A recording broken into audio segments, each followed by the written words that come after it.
ناظرین، سازشی سیاسی کھیل اور ریاستی بحران، کیا وجہ ہے کہ ہمارے ریاستی عمل میں ہر چند برس بعد کسی نہ کسی کو ہیرو اور کسی نہ کسی کو زیرو یا سیکیورٹی رسک بنا کر پیش کیا جاتا ہے؟ سلمان عابد لکھتے ہیں کہ پاکستان کی سیاست آئین کے مطابق نہیں بلکہ پس پردہ سیاسی اور غیر سیاسی قوتوں کی سازشوں کی بنیاد پر چلتی ہے، اور اسی بنیاد پر سیاست میں جوڑ توڑ اور تانے بانے بنائے جاتے ہیں۔ یہی وجہ ہے کہ یہاں سیاست کمزور اور غیر سیاسی قوتوں زیادہ طاقتور ہوتی ہیں اور جمہوریت اپنے کھوکھلے پن کی وجہ سے اہمیت کھو رہی ہے۔ اس وقت جو بحران ہے وہ محض سیاسی نہیں بلکہ یہ ایک بڑے ریاستی بحران کی شکل اختیار کر گیا ہے، لیکن ہمارے فیصلہ ساز بحران کو یا تو سمجھنے کے لیے تیار نہیں ہیں، اور اگر سمجھتے ہیں تو اس بحران کو کسی نہ کسی مشکل میں جاری رکھنا ان کے اپنے مفاد میں ہے۔ بظاہر ایسا لگتا ہے کہ طے کر لیا گیا ہے کہ معاملات کو ٹھیک نہیں کرنا، اور اگر اس میں کچھ بہتری پیدا کرنا مقصود ہو تو اس کی بنیادی براہ راست اپنے مفادات سے جڑی ہونی چاہیے۔ یہی وجہ ہے کہ مفادات پر مبنی کھیل میں سازشیں غالب نظر آتی ہیں، اور وہ تمام فریق ایک دوسرے پر برتری حاصل کرنے کے لیے سیاست، جمہوریت یا آئین و قانون کو اپنے اپنے مفادات کے لیے بطور ہتھیار استعمال کر رہی ہیں۔ اسی حکمت عملی کو اختیار کر کے طاقت کے مراکز وہ کچھ کرنے کی کوشش کر رہے ہیں جو براہ راست ریاستی و قومی مفادات کے برعکس ہے، لیکن جب ذاتی مفاد اہم ہو جائیں تو ریاستی قومی مفادات کی اہمیت کم ہو جاتی ہے یا یہ مفادات پیچھے رہ جاتے ہیں۔ حالیہ سازشی کھیل کو سمجھنے کے لیے 5 اہم خبریں موجود ہیں۔ پہلی خبر،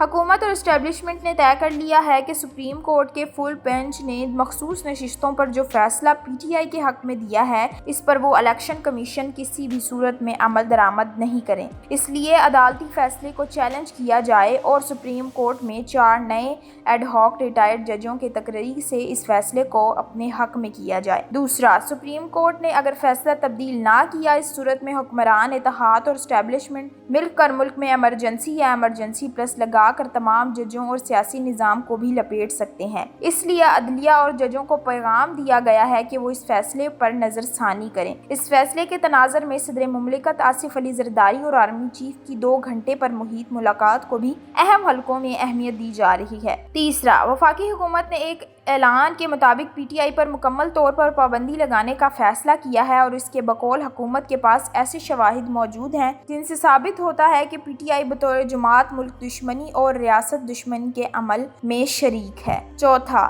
ایک خاص بیانیے اور مخصوص اینکرز یا یوٹیوبرز کی مدد سے یہ پیغام بھی عوام میں دیا جا رہا ہے کہ حکومت اور اسٹیبلشمنٹ نے مل کر طے کر لیا ہے کہ عمران خان اور ریاست یا عمران خان اور پاکستان ایک ساتھ نہیں چل سکتے۔ ان کے بقول عمران خان ملک کی سیکیورٹی اور سلامتی کے لیے ایک بڑا خطرہ بن گئے ہیں۔ پانچواں، سابق صدر ڈاکٹر عارف علوی، سابق ڈپٹی اسپیکر قاسم سوری اور پی ٹی آئی کے چیئرمین عمران خان پر آئین سے انحراف کی بنیاد پر آرٹیکل 6 کے تحت غداری کا مقدمہ چلانا ہے۔ اب آئی ایس پی آر کی جانب سے ایک پریس کانفرنس کی گئی جس میں ایک بار پھر مئی کے واقعات پر کوئی سمجھوتہ نہ کرنے کا اعلان کیا گیا ہے، اور ان کے بقول عدلیہ 9 مئی کے ملزمان کو ریلیف دے کر دہشت گردوں کو تحفظ دے رہی ہے، اور پی ٹی آئی کو بطور جماعت ریاست مخالف کے طور پر پیش کیا گیا ہے۔ بنوں میں بھی دہشت گردی کے جو واقعات ہوئے ہیں ان کا الزام پی ٹی آئی پر لگایا گیا ہے کہ وہ ان حملوں کو بنیاد بنا کر الزام فوج پر لگانا چاہتی تھی۔ اس پریس کانفرنس میں کے پی کے کی حکومت کو بھی چارج شیٹ کیا گیا ہے۔ یہ سب کچھ ایسے موقع پر ہو رہا ہے جب حالیہ دنوں میں سپریم کورٹ کے فل بینچ نے مخصوص نشستوں کے مقدمے میں فیصلہ پی ٹی آئی کے حق میں کر کے حکومت کو 2/3 اکثریت سے محروم کر دیا ہے۔ اس فیصلے کے بعد مسلم لیگ نون کی حکومت ایک منظم حکمت عملی کے تحت عدلیہ مخالف مہم کا حصہ بن رہی ہے، اور تمام حکومتی وزراء عدلیہ اور ججوں کو ٹارگٹ کر کے عدلیہ مخالف مہم چلا رہے ہیں۔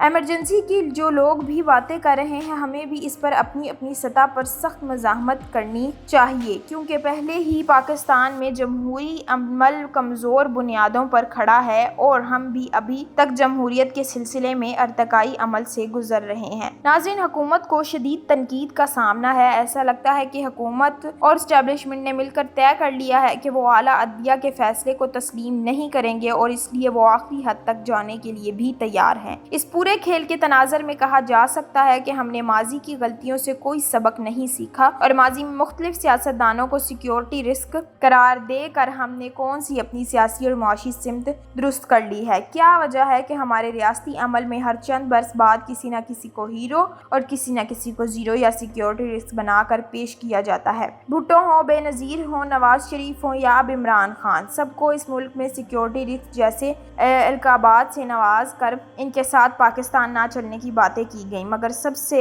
بے سود رہا اور انہی لوگوں کو کچھ عرصے بعد نئے میک اپ میں قومی ہیرو یا محب وطن کے طور پر پیش کیا گیا۔ دلچسپ بات یہ ہے کہ ایک طرف پورا ریاستی نظام ایک فرد کے خلاف اپنی سازشوں کے کھیل کو مضبوط بنانے کی کوشش کر رہا ہے، تو دوسری طرف عمران خان کی مقبولیت ان تمام تر حکمت عملیوں کے باوجود کم نہیں ہو رہی بلکہ بڑھ رہی ہے۔ عمران خان اگر آج قومی ہیرو ہیں یا مقبولیت میں سب سے آگے ہیں تو اس کی بھی بڑی وجہ خود عمران خان کم اور ان کے سیاسی مخالفین زیادہ ہیں۔ معلوم نہیں ہم سیکیورٹی رسک اور ملک سے غداری کے کھیل سے کب باہر نکل سکیں گے اور کیوں ہم ماضی کی غلطیوں یا کوتاہیوں سے باہر نکلنے کے لیے تیار نہیں۔ یہی وجہ ہے کہ پاکستان کا داخلی اور خارجی مقدمہ مکمل طور پر سوالیہ نشان کے طور پر موجود ہے اور لوگ ہماری ریاستی ساکھ پر سوال اٹھا رہے ہیں، کیا پی ٹی آئی پر پابندی سے عمران خان کی عوامی مقبولیت کو کم کیا جا سکے گا اور کیا ماضی میں اس طرح کی سیاسی پابندیوں کے ہمارے سیاست پر مثبت اثرات پڑے تھے یا ہم مجموعی طور پر پیچھے کی طرف گئے تھے۔ یہ سیاسی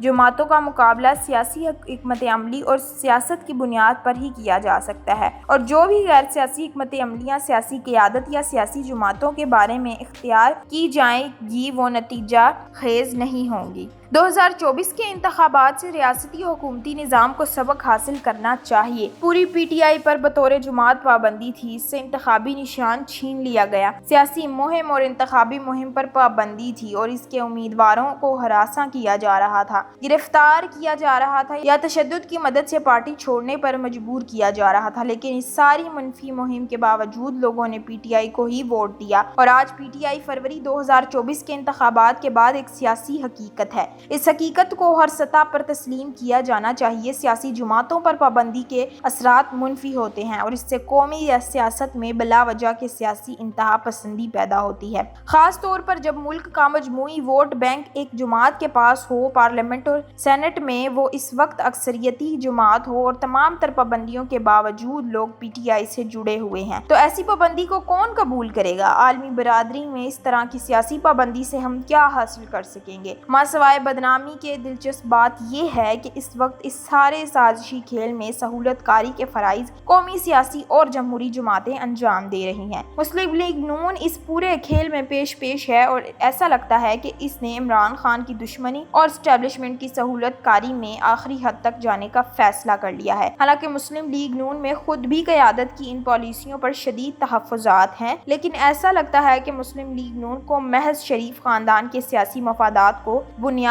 بنا کر چلانے کی کوشش کی جا رہی ہے۔ یہی وجہ ہے کہ مسلم لیگ نون نے جو اجلاس نواز شریف کی سربراہی میں مری میں طلب کیا تھا وہ بھی کسی وجہ سے ملتوی کر دیا گیا ہے۔ خبر کے مطابق مسلم لیگ نون میں ایک بڑا گروپ پی ٹی آئی پر سیاسی پابندی اور عدلیہ سے بلا وجہ کی محاذ آرائی پیدا کرنے کے حق میں نہیں کہا جاتا۔ بلا وجہ کی محاذ آرائی پیدا کرنے کے حق میں نہیں کہا جاتا ہے کہ نواز شریف کو مشورہ دیا جا رہا ہے کہ وہ مزاحمت کا راستہ اختیار کریں اور ان کے بھائی شہباز شریف مفاہمت سے آگے بڑھنا چاہتے ہیں، لیکن لگتا ہے کہ مسلم لیگ نون نے مجموعی طور پر خود کو اسٹیبلشمنٹ کے ساتھ کھڑا کر لیا ہے، جس سے یقینی طور پر اسے سیاسی طور پر بڑا نقصان ہو رہا ہے۔ مسلم لیگ نون کی اس سوچ کی کسی بھی سطح پر حمایت نہیں ہونی چاہیے کہ وہ عمران خان کی دشمنی میں اس حد تک آ جائے جس سے جمہوری عمل کو نقصان پہنچے، خاص طور پر پی ٹی آئی پر پابندی یا ایمرجنسی کی جو لوگ بھی باتیں کر رہے ہیں۔ ہمیں اس پر اپنی سطح پر سخت مزاحمت کرنی چاہیے کیونکہ پہلے ہی پاکستان میں جمہوری عمل کمزور بنیادوں پر کھڑا ہے اور ہم ابھی تک جمہوریت کے سلسلے میں ارتقائی عمل سے گزر رہے ہیں۔ ایسے میں سیاسی قیادت ہو یا سول سوسائٹی، سب پر یہ ذمہ داری عائد ہوتی ہے کہ وہ سیاست اور جمہوریت پہ نہ تو خود تماشے بنے یا سہولت کاری کریں، نہ اس ملک کو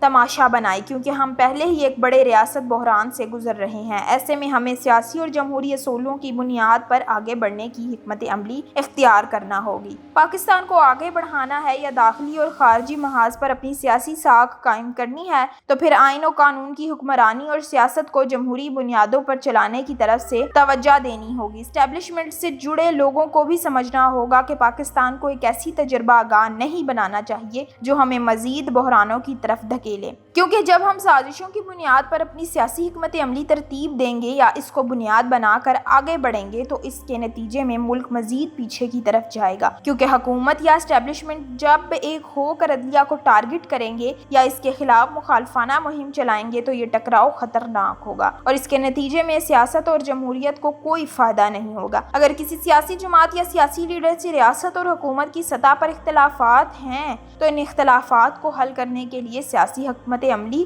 مکالمے اور بات چیت کا راستہ اپنایا جائے، سیاسی مفاہمت کو بنیاد بنایا جائے۔ طاقت کی بنیاد پر کسی بھی سیاسی طاقت کو ختم کرنے کا جنون ہم سب کو خراب کرے گا۔ اب وقت ہے سیاسی جماعتیں، سول سوسائٹی، میڈیا اور وکلا تنظیمیں مل کر کوئی ایسا درمیانی راستہ نکالیں جو سب کے لیے قابل قبول ہو۔